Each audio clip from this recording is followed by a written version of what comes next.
আসসালামু আলাইকুম।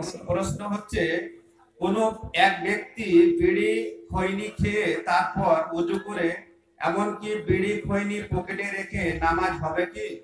ভাই প্রশ্ন করেছেন যে কোনো ব্যক্তি যদি বিড়ি সিগারেট জর্দা এগুলো খায় অথবা পকেটে রাখে তার কি সালাত হবে? বা জেনে রাখবেন বিড়ি খেলে কেউ কাফের হয়ে যায় না, এই ব্যক্তিকে বলা হয় শরীয়তের ভাষায় ফাসিক। আর ফাসিক ব্যক্তির নামাজ যদি পড়ে, নামাজ পড়ছে, কবুল করবে কি করবে না আল্লাহু আলাম। কথা বুঝতে পারছেন? আর যদি কোনো ফাসিক ব্যক্তি জর্দাখোর, সেই ইমামতি করছে, এর পেছনে নামাজ হবে কি হবে না? নামাজ যদি কেউ পড়ে নামাজ হয়ে যাবে মুক্তাদিদের। কেন? সূরা ফাতির আয়াত নম্বর 13, সূরা বানিসের আয়াত নম্বর 15 আল্লাহ বলেছেন আল্লাহ একের পাপের বোঝা আরেকজনের উপরে বার্তায় না।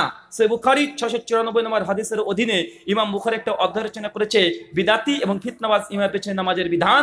ইবনু উমর হাসান বসরি থেকে কল নকল করেছে যে বিশেষ করে যারা ফাসিক, যারা জালিম, এদের পেছনে নামাজ পড়া বৈধ। তবে সচরাচর ইমাম যাকে করবেন সে তাকওয়ার দিক থেকে সর্বোচ্চ মাকাম, এমন ব্যক্তিকে নামাজের দায়িত্ব দেবেন, ইমামতির যোগ্য ব্যক্তি তাদেরকে করবেন। কিন্তু দেখছেন এলাকায় সবাই জর্দাখোর, মদখোর, বিড়িখোর, এখন কি করবেন? না ইমাম চাইতে কানা মামা ভালো, কানাকে মামা বলে। কোন আলেম কি কোন মহিলাকে বাড়িতে গিয়ে পড়াতে পারে কি? কোন পুরুষ কি কোন নারীকে পড়াতে পারে? পর্দা ছাড়া পড়াতে পারে? বা এটা আপনারা সকলে নিজেরাই জানেন। পবিত্র কোরআন সূরা নূর আয়াত নম্বর 30 এবং 31 আল্লাহ বলেছেন, পরিষ্কার আল্লাহর আদেশ হচ্ছে এটা, যদি কোনো পুরুষ কোনো নারীকে দেখে তার দৃষ্টি অবনত করতে বলেছে। এবং সূরা আহজাব আয়াত নম্বর 50 থেকে 56 পর্যন্ত আল্লাহ সুবহানাহু ওয়া তাআলা নবীদের স্ত্রী প্রসঙ্গে বলেছে যে তোমরা নবীদের ঘরের মধ্যে তোমরা অনর্থকভাবে প্রবেশ করো না, খাওয়া দাওয়ার পরে অনর্থকভাবে বসো না। চিন্তা করেছেন? মানে এবং সহিহ বুখারী 101, 2, 3 নম্বর হাদিস, আল্লাহর রাসূলের কাছে বেশ কিছু মহিলা সাহাবী এসে বলছে, ইয়া রাসূলুল্লাহ, পুরুষ সাহাবীরা তো অনেক কিছু শিখে নিচ্ছে, আমাদের জন্য একটা ব্যবস্থা করেন। শেষে আল্লাহর নবী তিনি বললেন যে ঠিক আছে, অমুক জায়গাতে অমুকটা স্থানে তোমাদেরকে জায়গা করে দেওয়া হলো জ্ঞান অর্জনের জন্য। মানে যদি কোনো শিক্ষা ছাত্র ছাত্রী এমন হয়, পর্দা মেনটেন করতে, পর্দা তৈরি করা বা পর্দা রেখে, এটা কি ফরজ? এটা কি বললাম? পর্দা করা ফরজ, জ্ঞান অর্জন করা এটা ফরজ। কিন্তু আপনি জ্ঞান অর্জন করতে গিয়ে পর্দার বরখিলাপ করবেন, এটা ইসলাম কখনো অনুমোদিত নয়। ইসলামের কোনো ইতিহাস দ্বারাই প্রমাণিত নয় যে একজন পুরুষ একজন নারীকে পর্দাবিহীন ভাবে পড়াবে, এটা ইসলাম কখনো স্বীকৃতি দেয় না।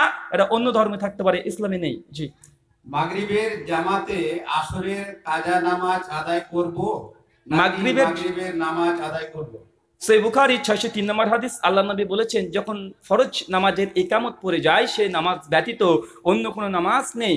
মাগরিবের ওয়াক্ত চলছে, ইমাম সাহেব মাগরিবে দাঁড়িয়ে পড়েছে, ঠিক এই সময়তে যদি আপনার আসর নামাজ কাজা অবস্থায় মসজিদে প্রবেশ করেন, এখন আপনার করণীয় কি?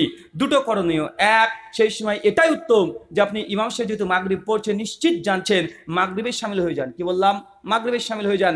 মাগরিব কমপ্লিট হয়ে যাবে, তারপর যেহেতু আসর কাজা আছে, আসরকে আপনি শেষ করে নিতে পারেন। তারপরে একা একা একামত দিয়ে, কাজা হলেও একামত দিতে হবে। কথা বুঝতে পারছেন?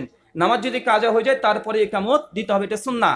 2 নম্বর বিষয়, যদি দেখা যাচ্ছে আপনি জোহরের নামাজ কাজা আছে, আসরে ঢুকছেন, ঠিক সেই সময়তে কি করবেন? সেই সময়তে আপনি যদি চান, ইমাম সাহেব পড়ছেন আসরের নামাজ, আপনি জোহরের নামাজের নিয়াত করে ইমামের পেছনে দাঁড়িয়ে যেতে পারেন।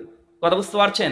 আবু সাইদ খুদরি রাদিয়াল্লাহু তাআলা আনহু এবং মুআয বিন জাবালের আসার সহিহ বুখারীতে তালিকাত হিসাবে ইমাম বুখারী নিয়ে এসেছে যে তারা এমনটা করতেন। এই দুটোই বৈধতা আছে। তবে উত্তম যে ওয়াক্ত, সে ওয়াক্তেই শামিল হয়ে যান।